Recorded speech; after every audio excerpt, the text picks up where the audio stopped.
आज का टॉपिक है जनतांत्रिक जनसंघर्ष एवं आंदोलन। अब देखिए, इस चैप्टर में हम लोग मेन रूप से क्या पढ़ने वाले हैं कि अभी तक में जो लोकतांत्रिक जितने भी देश हैं वहाँ पे बार बार जनसंघर्ष होते आया है। जनसंघर्ष आखिर होता क्यों है? तो जब भी जनता के जो मन माकिफ काम नहीं होता है या जनता संतुष्ट नहीं होती है तो उस स्थिति में वहाँ पे जनसंघर्ष आपको देखने को मिलेगा। ऐसा विभिन्न देशों में जनसंघर्ष हो चुका है और भारत में भी ऐसा संघर्ष देखने को मिला है। तो ये टॉपिक आपके लिए अत्यंत महत्वपूर्ण है।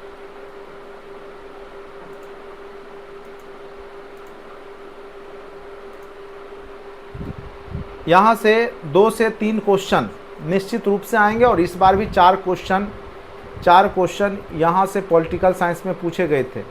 सेम चैप्टर, यही चैप्टर से 4 क्वेश्चन आपके एग्ज़ाम में पूछे गए थे। आपको याद होगा, नहीं याद होगा तो फिर से 6 to 8 वाला क्वेश्चन देखिएगा तो आपको याद आ जाएगा कि यहाँ से क्वेश्चन पूछे गए थे।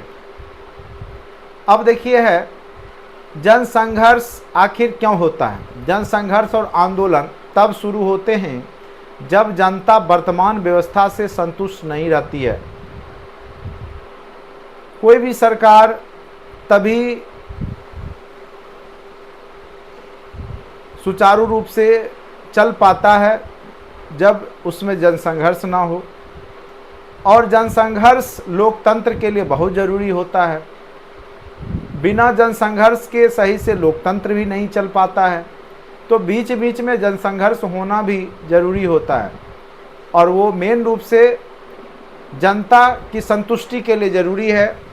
जनता अगर वर्तमान व्यवस्था से संतुष्ट नहीं होती है तो उस स्थिति में जनता के द्वारा जो संघर्ष किया जाता है उसी को हम लोग जनतंत्र या लोकतांत्रिक जनसंघर्ष के नाम से जानते हैं। लोकतंत्र की वापसी के लिए भी विश्व के कई देशों ने संघर्ष एवं आंदोलन किए।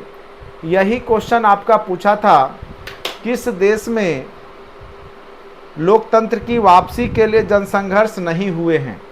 ठीक है, आपके एग्ज़ाम में एक क्वेश्चन पूछा गया था 6 to 8 का जो एग्ज़ाम हुआ था आपका टीआरई के। अगर मेरे पास क्वेश्चन होगा डेस्कटॉप पे तो मैं आपको दिखाऊंगा। वहाँ पे आपके एग्ज़ाम में क्वेश्चन टीआरई के जो 6 to 8 वाले में वो क्वेश्चन पूछा गया था, मुझे जहाँ तक कि याद है। मैं देख लेता हूँ 6 to 8 वाला अगर कहीं होगा।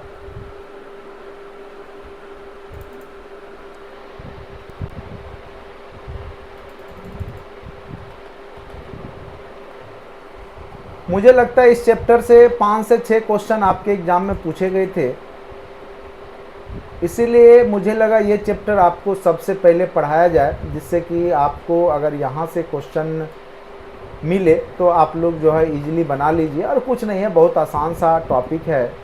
सबसे लास्ट में पॉलिटी थे।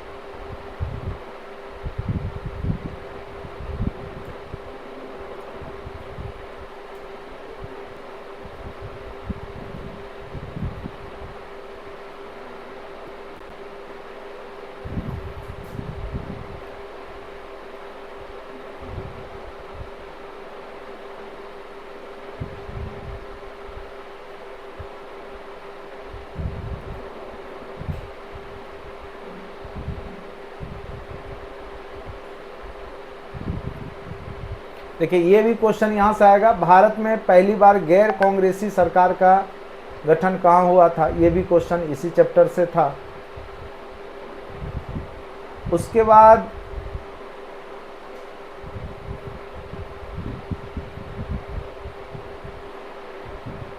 ये भी क्वेश्चन इसी कॉन्सेप्ट पे है ऐसे। और मैं बता दूं, समवर्ती सूची वाला भी पिछले क्लास में भी बताया था हमने। 7वीं अनुसूची में जो है, जब हम लोग केंद्र राज्य संबंध पढ़ रहे थे, यहीं से ये क्वेश्चन जो कि हमारे द्वारा एक्सप्लेन आपको किया गया था कल, जो हमने इससे पहले जो प्रीवियस जो आपको पढ़ाया था। देखिए, ये क्वेश्चन भी पिछले क्लास के ही हैं। ये क्वेश्चन भी अनुच्छेद 280 भी पिछले क्लास के ही हैं। याद होगा तो आप लोग अच्छे से ये 2 क्वेश्चन की चर्चा हम किए थे। अनुच्छेद 280 वित्त से संबंधित है, वित्त आयोग से। ये वाला क्वेश्चन, समवर्ती सूची ये वाला क्वेश्चन, केंद्र राज्य संबंध से थे। तारी विरोधी आंदोलन, ये भी आपके अभी जो पढ़ाऊंगा उस चैप्टर से। देखिए एक क्वेश्चन ये है अभी के चैप्टर से आएगा, आगे मैं बता दूंगा कि कौन कौन से चैप्टर जो है यहाँ से आए हैं, कौन कौन से क्वेश्चन इस चैप्टर से आएंगे।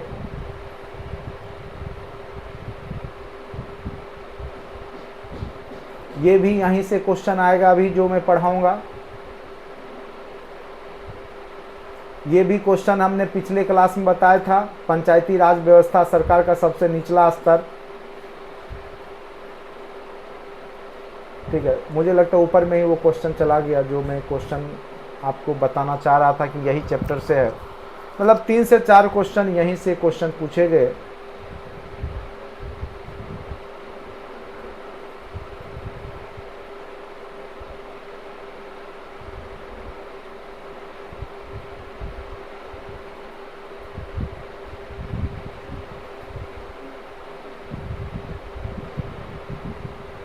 ये वाला जो 73वां वाला भी था, ये निम्नलिखित संबंध राज्य चुनाव आयोग से है। चलिए वो क्वेश्चन कहीं मैंने देखा था, अब पता नहीं किधर देखा था मैंने, लेकिन है इसी चैप्टर से ही कहीं से क्वेश्चन पूछे गए हैं। ठीक है, चलिए फिर आएगा तो फिर मैं आपको दिखाऊंगा, अभी फ़िलहाल मैं आपको आगे बढ़ाता हूँ। चलिए, तो विश्व के कई देशों में संघर्ष हुए हैं लोकतंत्र की वापसी के लिए, जिसमें कि आपका चिली है, पोलैंड है, घाना है और म्यांमार है। इन सब देशों में जो है लोकतंत्र की वापसी के लिए जनसंघर्ष हो चुके हैं। भारत में 1974 में भी जनसंघर्ष हुआ, तो भारत में लोकतंत्र की वापसी के लिए नहीं हुआ, भारत में संपूर्ण क्रांति, ठीक है, हुई जयप्रकाश नारायण के द्वारा। तो इसका उद्देश्य पूर्ण रूप से स्वतंत्रता की बात है। आर्थिक, सामाजिक, राजनीतिक सभी प्रकार की स्वतंत्रता से इस क्रांति का उद्देश्य है। चिली में सैनिक तानाशाही के विरुद्ध, चिली में किसके विरुद्ध हुआ लोकतंत्र की वापसी का संघर्ष? तो सैनिक तानाशाही आ चुका था उसके विरुद्ध। वहीं नेपाल में राजशाही जो शासन व्यवस्था स्थापित हो गया था लोकतंत्र को समाप्त करके, उसके विरुद्ध। पोलैंड में एक दल की तानाशाही के विरुद्ध, एक दलीय व्यवस्था है पोलैंड में, उसकी तानाशाही के विरुद्ध। तो इन सब जगहों पे लोकतंत्र स्थापित हुए और लोकतंत्र की जो मूलभूत कह सकते हैं जो उसके गुण हैं, वो जब वहाँ की जनता को नहीं दिखाई दिया तो जनता ने वहाँ पे जनसंघर्ष किया। या कहीं पे तानाशाही व्यवस्था स्थापित हो गया, सैनिक तानाशाही, या कहीं पे जो शासक है, राजा जो है वहाँ पे उसने लोकतंत्र को समाप्त कर राजशाही व्यवस्था ला दिया, जैसे नेपाल की बात करें तो इन सब कारणों से यहाँ पे लोकतंत्र की वापसी के लिए संघर्ष हुए हैं। चिली जो कि दक्षिण अमेरिकी देश है, पोलैंड, घाना, म्यांमार, याद रखिएगा। बहुत सारे आंदोलन होते हैं, उसमें आपका सुधारवादी आंदोलन के रूप में आप किसान आंदोलन भी देख सकते हैं। किसान आंदोलन का मेन उद्देश्य किसानों की हित के लिए होता है, जैसे अभी भी आपका देखते होंगे कि बराबर किसान आंदोलन होते रहते हैं। तो किसान आंदोलन भी एक प्रकार से कह सकते हैं जनसंघर्ष ही है। मजदूर आंदोलन होते रहते हैं, नारी उत्थान आंदोलन, आपको ये सब दिखते रहेगा, न्यूज़ में चलते रहता है। ठीक है, तो मेन उद्देश्य क्या है? ये जो जनसंघर्ष होते हैं या सरकार के खिलाफ नारेबाजी होता है या किसी के हक की बात होती है, तो ये लोकतंत्र को जिंदा रखने के लिए बहुत ज़रूरी होता है। तो इसमें जो जनता है अपनी मांगे रखती है और सरकार उसको पूरा करने का आश्वासन दे या उसको पूरा करे, नहीं तो आंदोलन चलते रहता है। तो ये बहुत ज़रूरी होता है किसी भी देश के लोकतंत्र के बचाव के लिए। अब देखिए, लोकतंत्र की वापसी के लिए नेपाल में जनसंघर्ष हुआ, यानी लोकतंत्र की स्थापना हो चुकी थी एक बार नेपाल में, लेकिन वहाँ के जो राजा थे उसकी हत्या जब हो गई, अब कहिएगा कि राजा थे तो राजतंत्र ही होगा। नहीं, जो वीरेंद्र विक्रम थे, यहाँ पे देखिए अच्छे समझिएगा, नेपाल में 21वीं सदी के पूर्व ही लोकतंत्र की स्थापना हो चुकी थी। नेपाल के पूर्ववर्ती राजा वीरेंद्र विक्रम ने नेपाल में लोकतंत्र की स्थापना के लिए मार्ग प्रशस्त कर दिए थे। क्या नाम है राजा का? तो वीरेंद्र विक्रम। और स्वयं को औपचारिक रूप से राज की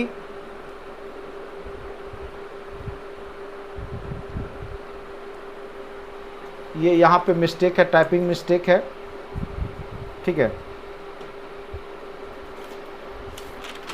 और स्वयं को औपचारिक रूप से राज का यहाँ पर प्रधान बनाए रखा, ठीक है।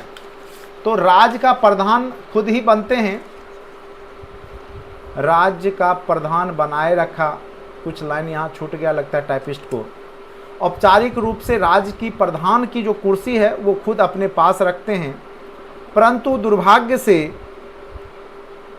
इनकी हत्या कर दी जाती है। जो शासक होते हैं वीरेंद्र विक्रम, इनकी हत्या कर दी जाती है और ज्ञानेंद्र नए राजा के रूप में नेपाल में आते हैं और जो विक्रम वीरेंद्र के द्वारा जो लोकतांत्रिक व्यवस्था की स्थापना की जाती है उसको समाप्त कर देते हैं। चूँकि इनका लोकतांत्रिक शासन व्यवस्था में विश्वास नहीं था, इन्होंने 2002 में संसद को भंग कर पूर्ण राजशाही की घोषणा कर दी।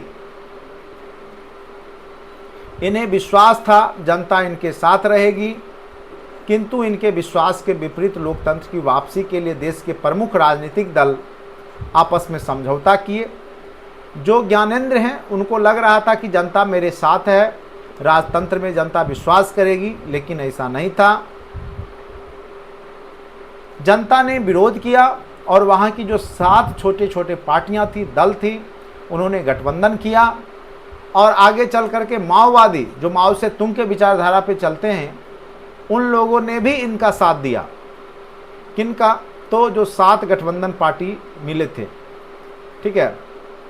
इनके विरोध के आगे राजशाही को झुकना पड़ा और 24 अप्रैल 2006 को पुनः सत्ता 7 राजनीतिक दलों के गठबंधन को सौंपने की घोषणा की गई और गिरिजा प्रसाद कोइराला जो हैं वो नेपाल के नए प्रधानमंत्री बनाए गए 30 अप्रैल 2006 को। अगर पूछेगा कि गिरिजा प्रसाद कोइराला को कब नेपाल का प्रधानमंत्री बनाया गया, तो याद रखिएगा 30 अप्रैल 2006 को। तो देखिए यहाँ से निश्चित रूप से क्वेश्चन पूछेगा। ये क्वेश्चन पूछा था कि कहाँ पे अभी तक लोकतंत्र वापसी की बात नहीं की गई है, ठीक है।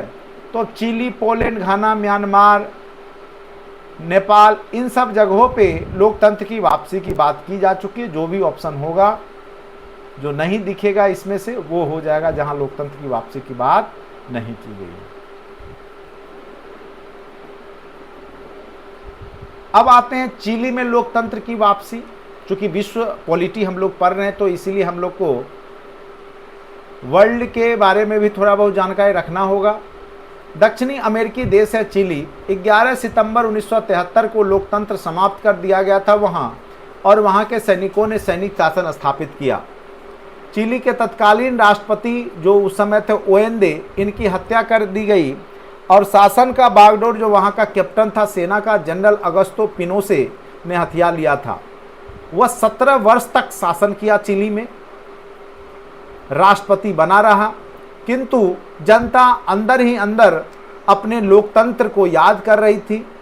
और 2006 में जब जनता को लोकतंत्र की वापसी का मौका मिला तो जनता ने जनवरी माह में 2006 में अगस्तो पिनोसे की तानाशाही के दौरान दमन की शिकार रही समाजवादी विचारधारा की मिशेल विसेल चिली को राष्ट्रपति निर्वाचित हुई, ठीक है।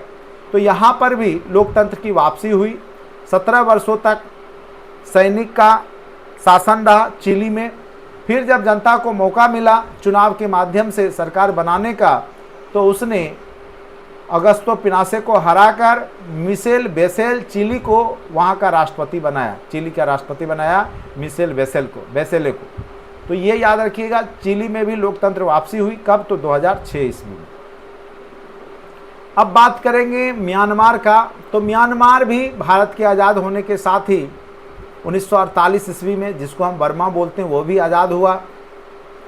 लेकिन दुर्भाग्यवश 14 वर्ष के बाद ही 14 वर्ष तक लोकतंत्र चला और 1962 में वहाँ पे सैनिक शासन की स्थापना हो गई। 28 वर्षों के अंतराल के बाद 1990 में वहाँ निर्वाचन हुआ, ठीक है, दोबारा। और वहाँ पे आंग सान सू ची की नेतृत्व वाली नेशनल लिंक फॉर डेमोक्रेसी नामक पार्टी को बहुमत मिला। किंतु जो वहाँ के सैनिक थे उसने इस शासन व्यवस्था को स्वीकार किया और जो सूची हैं आंग सान सूची और इनके समर्थक जो थे उन नेताओं को जेल में डाल दिया। और आज भी वहाँ लोकतंत्र की स्थापना के लिए जनसंघर्ष जारी है। जब सैनिक शासकों के दमन चक्र की विश्व स्तर पे आलोचना हुई तो इन्होंने क्या किया कि सैनिक शासकों ने 2010 में नवंबर में चुनाव कराई और विभिन्न पार्टियों से समर्थन लेकर के वहाँ पर अपनी सरकार बनाई, यानी चुनाव करा करके ही अपने समर्थित पार्टी को जिता करके वहाँ पे लोकतंत्र की स्थापना तो किया है। लेकिन आज भी पूर्ण रूप से लोकतंत्र जो है, जो कि सान सूची के नेतृत्व में बनता, वो नहीं बना है। आज भी आंग सान सूची इसके लिए वहाँ पे लड़ाई लड़ रही हैं। तो यह म्यांमार की घटना की बात है। अब नया टॉपिक है आपका भारत में जनसंघर्ष। भारत में जनसंघर्ष देखा जाए तो आज़ादी के लगभग 2 दशक बाद देखने को मिलता है, क्योंकि 2 दशक तक अच्छे से कांग्रेस की सरकार रही और जनता ने संघर्ष करने की हिम्मत नहीं की। लेकिन 1974 में एक जनसंघर्ष जो कि बिहार की पृष्ठभूमि से तैयार होता है और पूरे भारत के स्तर पर यह जनसंघर्ष होता और सत्ता को हिला करके रख देता। और आपको पता होगा 1977 में कांग्रेस पार्टी हार जाती है और जनता पार्टी की सरकार का गठन होता है।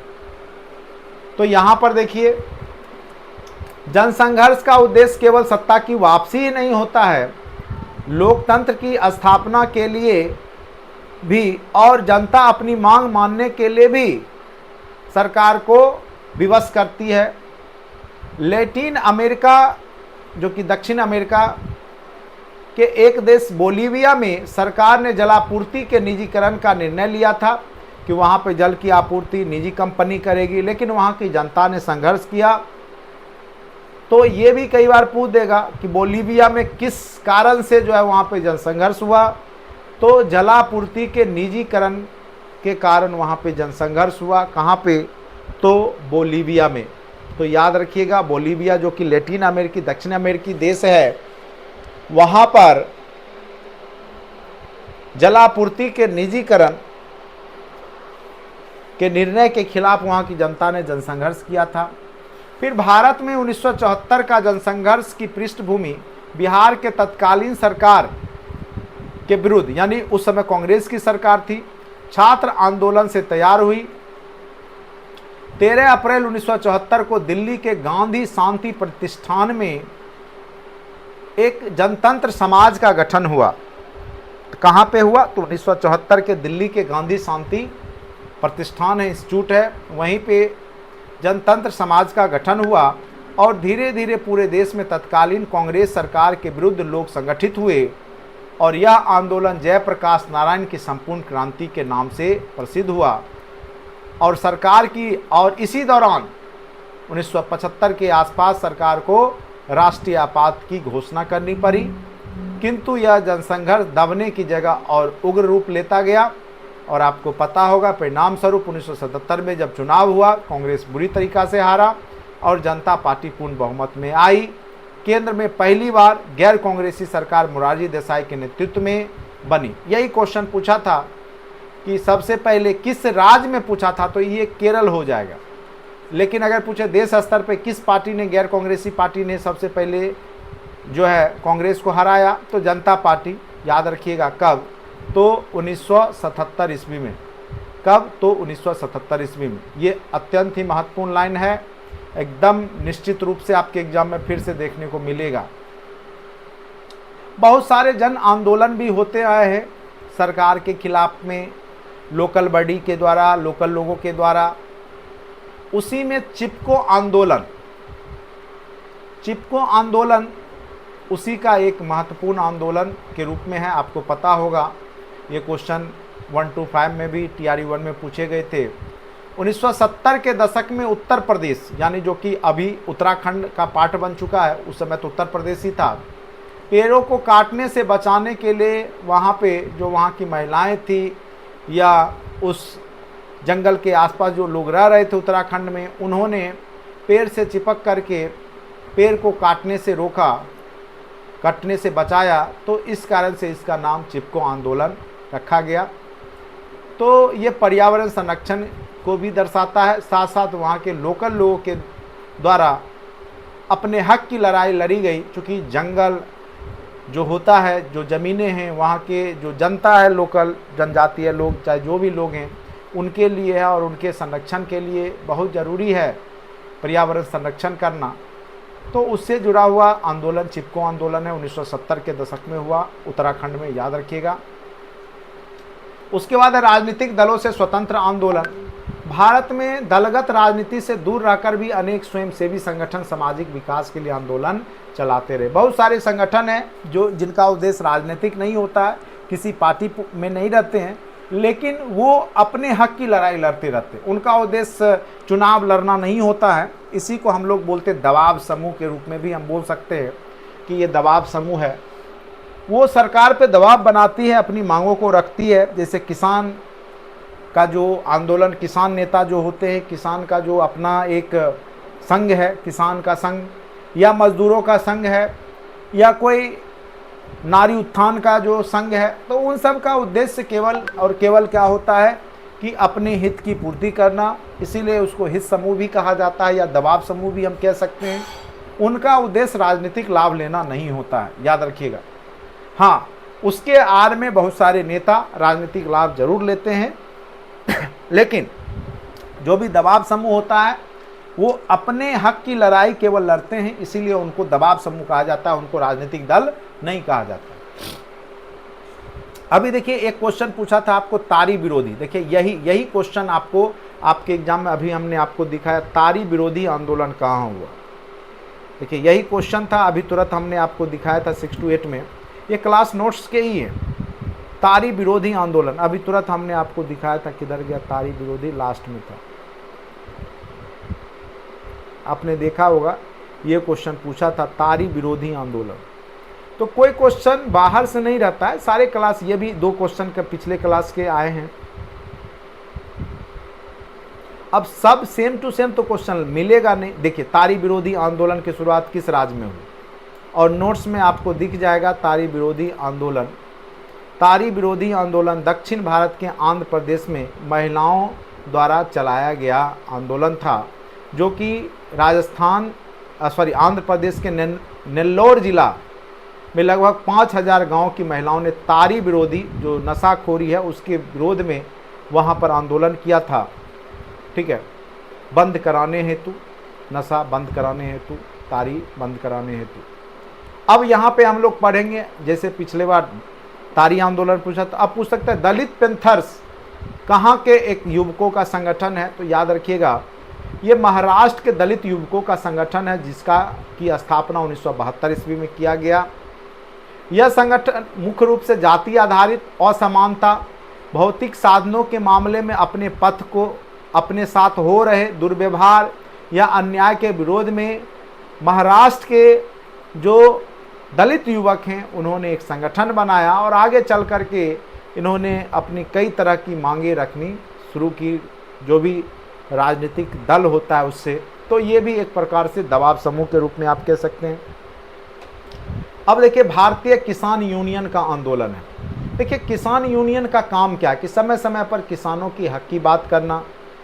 तो भारतीय किसान यूनियन किसानों के हितों की आवाज़ उठाती है। अभी आपने सुना होगा महेंद्र सिंह टिकैत, जो कि अभी वर्तमान में यूनियन के प्रमुख हैं, जो कि कई तरह के जो किसान 3 जो बिल पास हुआ था उसको बंद करने, उसको रोकने के लिए उन्होंने बहुत लंबे समय तक जो है धरना प्रदर्शन किया दिल्ली में। तो यह भी मांग की कि कृषि को विश्व व्यापार संगठन के क्षेत्र से बाहर रखा जाए। ठीक है, विश्व व्यापार संगठन के क्षेत्र से कृषि को बाहर रखा जाए। ठीक है, तो बहुत दिन पहले जो कृषि के 3 बिल पास हुए थे उसको लेकर के इन्होंने आंदोलन किया बहुत बड़े स्तर पे, फिर सरकार को झुकना पड़ा इनके सामने में। तारी विरोधी अभी चर्चा हो ही गया, आंध्र प्रदेश की महिलाओं के द्वारा तारी जो नशाखोरी है उसके विरोध हुआ था। एक आंदोलन ये भी पूछेगा कि नर्मदा क्या है, तो नर्मदा नदी है, नर्मदा बचाओ आंदोलन। 8वें दशक में यानी 80 के आसपास प्रारंभ में भारत के नर्मदा नदी और उसके सहायक नदियों पर सरकार ने 30 बड़े 135 मंझोले कह सकते हैं, मतलब मीडियम साइज के, और 300 छोटे बांध बनाने का निर्णय लिया नर्मदा नदी पर। इन बांधों के निर्माण से 245 गांव के डूबने की आशंका थी। जब बांध बनेगा तो स्वाभाविक है कि बांध बन जाएगा तो पानी जो है ऐसे फैल जाएगा। बांध बनने से जो बांध के नदी के साइड में होंगे वहाँ पानी लग जाएगा तो डूबने की आशंका रहेगी, जिससे उनको दूसरे जगह अपने घर को ले जाना पड़ेगा या बदलना पड़ेगा जगह, जिस कारण से वहाँ के लोगों ने विरोध किया। 2.5 लाख लोग थे और वहाँ पे राजनीतिक संगठन बनाए, गैर राजनीतिक संगठन नर्मदा बचाओ, और उन्होंने आंदोलन प्रारंभ किया। और पारिस्थितिक संतुलन में गड़बड़ी होने की भी संभावना थी, पर्यावरण का जिससे व्यापक नुकसान होना था। इस नर्मदा पे जो छोटी छोटे नदियां हैं सहायक, उनमें बांध बनाने से, तो यहाँ पे भी आंदोलन किया गया मध्य भारत यानी मध्य प्रदेश में, याद रखिएगा।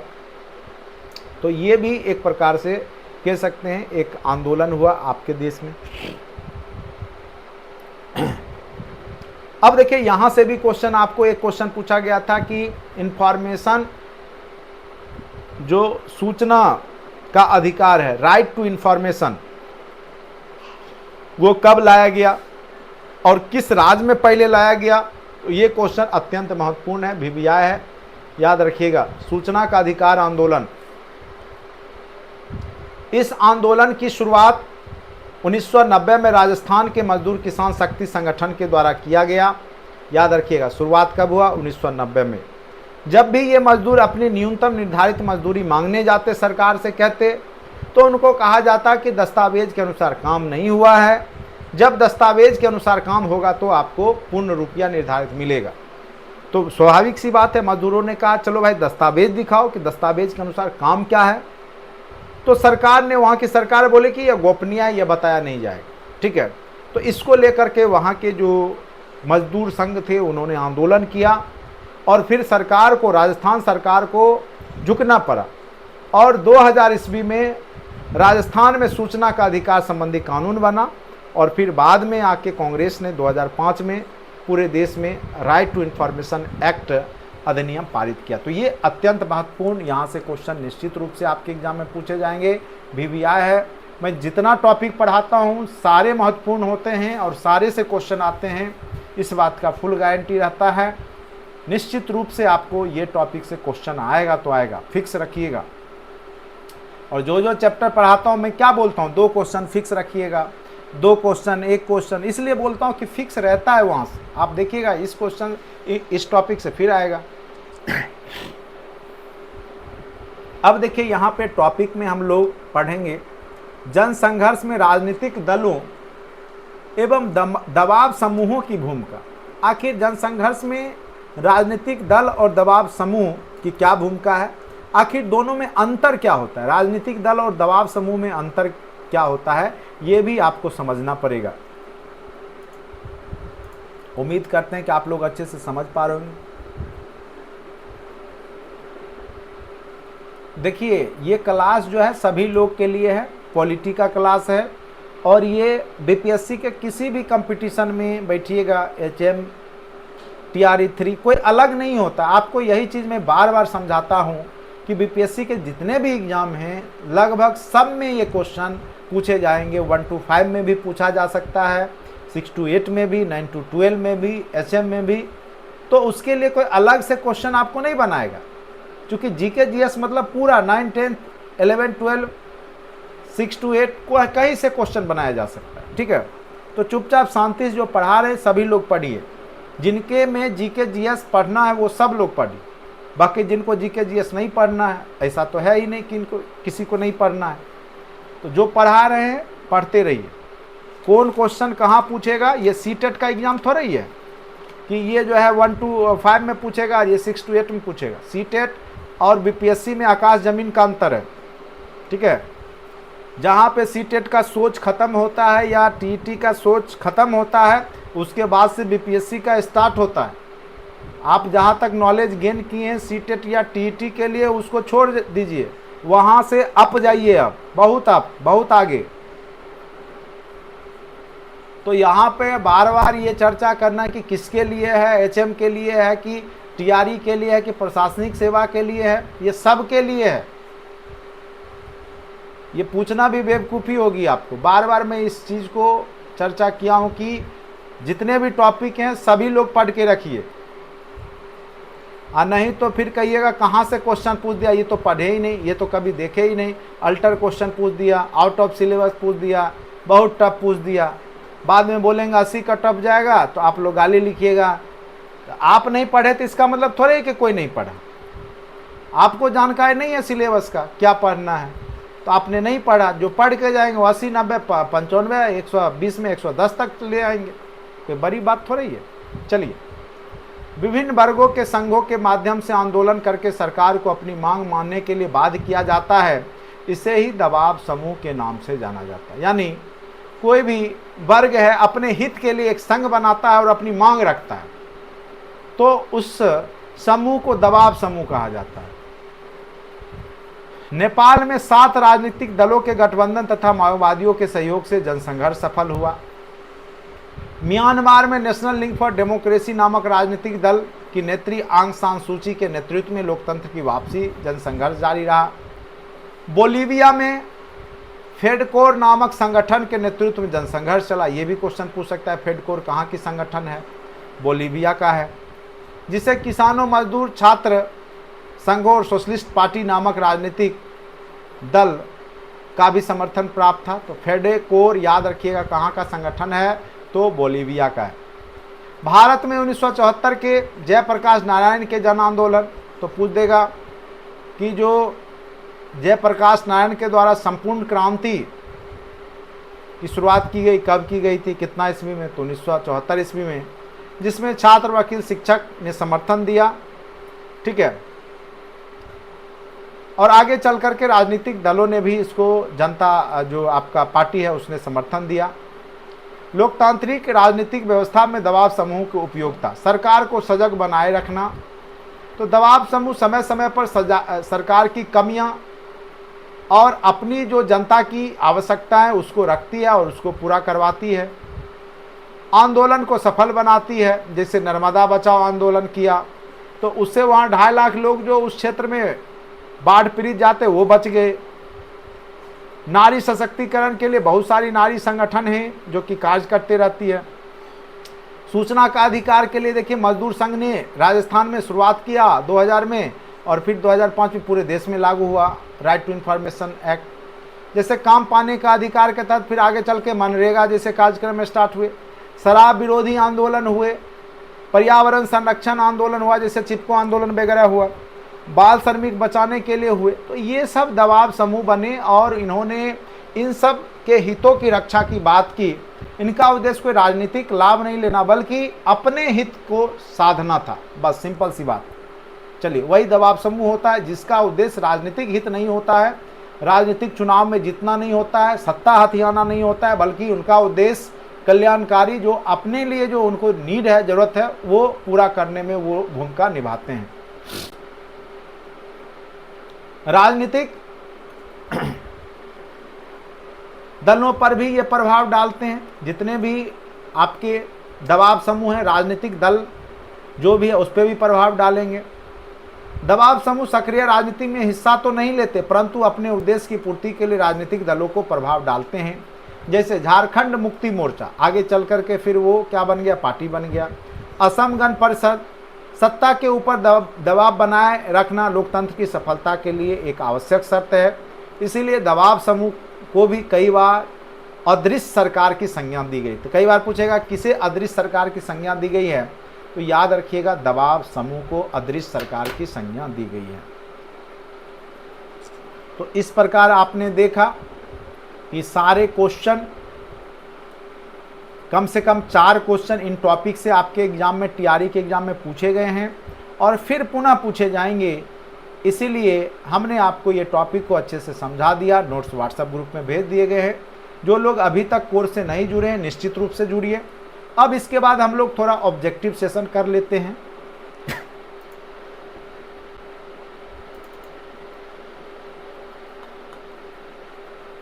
ये पीडीएफ हमने आपको ग्रुप में भेजा होगा, ठीक है।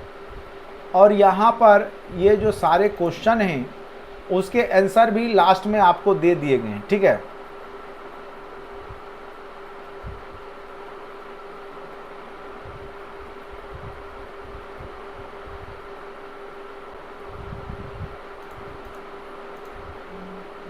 अब आप लोग को जवाब देना है किसका आंसर क्या होगा। उम्मीद करते हैं आप लोग अच्छे से स्क्रीन को देख पा रहे होंगे। पिछले क्लास में भी जो पढ़ा है और आज के, पहले आज के क्लास वाला ही कर लेते हैं। लास्ट से कुछ क्वेश्चन है, चलिए। किसी विशेष वर्ग या समूह के हितों को बढ़ावा देने वाले संगठन को किस नाम से पुकारा जाता है? आप लोग तेजी से जवाब दीजिए। किसी विशेष वर्ग या समूह के हित को बढ़ावा देने के वाले संगठन को किस नाम से जाना जाता है? बताइए तेजी से।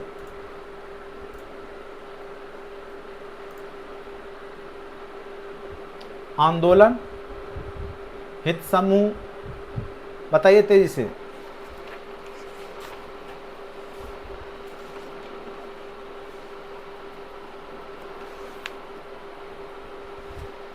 हित समूह या दबाव समूह दोनों एक ही होता है। तो कोई भी वर्ग विशेष या समूह के हितों को बढ़ावा देने वाले संगठन को किस नाम से जाना जाता है? तो याद रखिएगा उसको हित समूह के नाम से ही जाना जाता है या दबाव समूह के नाम से जाना जाता है। तो इसका एग्जैक्ट आंसर क्या हो जाएगा? ऑप्शन नंबर सी हो जाएगा, बी नहीं होगा। जो लोग बी मार रहे हैं थोड़ा सा जो है नींद से उठिए, समझिए क्वेश्चन को, तब जवाब दीजिए।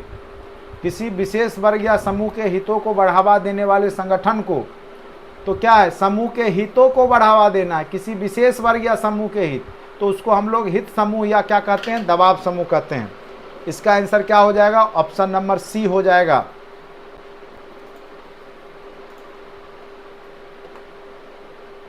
चलिए बहुत अच्छा। नेक्स्ट क्वेश्चन, राजनीतिक दल का संबंध किससे है? किसी वर्ग विशेष या समूह के हितों को बढ़ावा देना, ये तो हित समूह हो गए, ये तो होगा नहीं आंसर। जन सम्मान के कल्याण से, सिर्फ सामाजिक समस्या के समाधान से, राजनीतिक सत्ता पाने के लिए लोगों को लामबंद करने से। तो देखिए राजनीतिक दल का मेन उद्देश्य होता है राजनीतिक सत्ता पाने के लिए लोगों को लामबंद करना ही इनका उद्देश्य होता है, ठीक है। राजनीतिक सत्ता पाने के लिए लोगों को लामबंद करना राजनीतिक दल का मेन उद्देश्य होता है, याद रखिएगा। नेपाल में लोकतंत्र की वापसी कब हुई? अभी तुरंत बताए थे, बताइए तो। क्वेश्चन नंबर 10 का आंसर बताइए। क्वेश्चन नंबर 10 का आंसर बताइए, क्या हो जाएगा?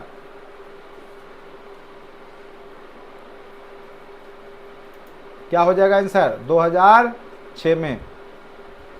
नेपाल में लोकतंत्र की वापसी कब हुई? तो 2006 में। वर्तमान में म्यांमार में किसके नेतृत्व में लोकतंत्र की वापसी के संघर्ष चल रहे हैं? क्योंकि वहां पे सैन्य शासन स्थापित हो चुका है, मतलब सैन्य पूर्ण रूप से नहीं है, लेकिन सैन्य के संरक्षण में ही जो वहां की पार्टी थी वो सरकार बनाई है। कुछ दिन पहले वहां पे तख्ता पलट कर दिया गया था।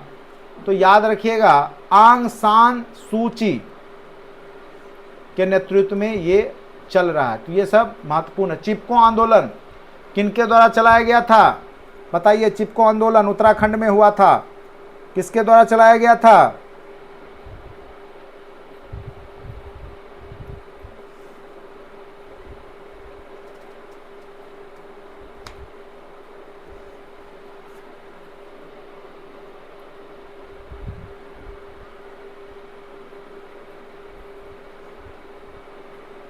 दलितों द्वारा, मजदूरों द्वारा, महिलाओं द्वारा। देखिए, ये थोड़ा सा क्वेश्चन मुझे लगता है चिपको आंदोलन, ये पूछना चाहिए था कि चिपको आंदोलन का आरंभ किस राज्य से हुआ, तो उत्तराखंड। यहाँ पे तारी विरोधी आंदोलन किसके द्वारा चलाया गया, इसको कर दिए तारी विरोधी आंदोलन, तो उसमें महिलाओं के द्वारा होगा। ठीक है, क्वेश्चन थोड़ा सा मिस्टेक है। तारी विरोधी आंदोलन जो हुआ था वो महिलाओं के द्वारा चलाया गया था। चिपको आंदोलन कहाँ हुआ था, ये क्वेश्चन एक और डाल लीजिएगा।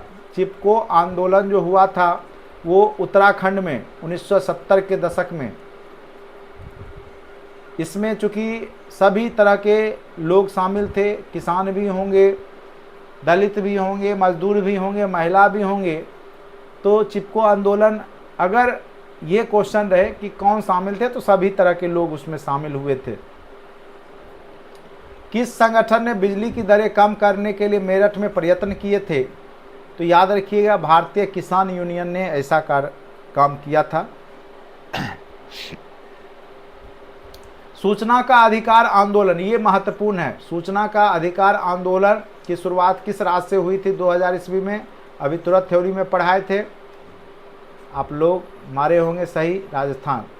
नर्मदा बचाओ आंदोलन, नर्मदा क्या है? नर्मदा एक नदी है। ठीक है, भारत में पहली बार केंद्र में गैर कांग्रेसी सरकार कब बनी? जनता पार्टी के द्वारा 1977 में। भारतीय जनता पार्टी का चुनाव चिन्ह कौन सा है? ये तो सभी लोग को पता ही है। किनके नेतृत्व में 1977 में जनता पार्टी की सरकार का गठन हुआ? तो याद रखिएगा मोरारजी देसाई के नेतृत्व में। तो उम्मीद करते हैं ये सारे क्वेश्चन आज के क्लास के आपने कर लिया होगा। विश्व इतिहास के ऑब्जेक्टिव हम आपको बहुत जल्द, एक टेस्ट भी हमने आपको लिंक दिया हुआ है, एक नया फोल्डर आपके कंटेंट में क्रिएट कर दिया, वो जा के बनाते रहिएगा। अब देखिए क्वेश्चन नंबर 7 उल्टा ही ले चलते। ग्राम कचहरी का प्रधान कौन होता है? पिछले क्लास में हमने पंचायती राज व्यवस्था, स्थानीय स्वशासन में बताया था कि ग्राम कचहरी का प्रधान कौन होता है, तो सरपंच होते हैं। इनमें से पंचायत समिति का अंग कौन है? तो याद रखिएगा प्रमुख। प्रमुख पंचायत जो समिति के सदस्य होते हैं वो चुन करके प्रमुख बनाते हैं। 2006 के बिहार पंचायती राज अधिनियम के अनुसार ग्राम पंचायत की स्थापना कितने आबादी पर होगी? तो याद रखिएगा 7000। कितने आबादी पे? तो 7000। पंचायत समिति का प्रधान कौन होता है? तो पंचायत समिति का प्रधान जो होगा वो प्रमुख होगा। स्थानीय स्वशासन की ग्रामीण संस्था कौन सी है? तो याद रखिएगा स्थानीय स्वशासन की ग्रामीण संस्था नगर पंचायत हो जाएगा इसमें।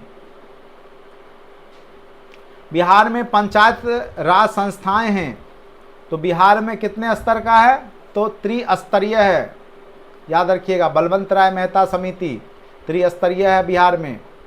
भारत में संविधान में किया गया 73वां संशोधन संबंधित है, तो पंचायती राज व्यवस्था से संबंधित है 73वां। ठीक है, 74वां नगर पालिका से।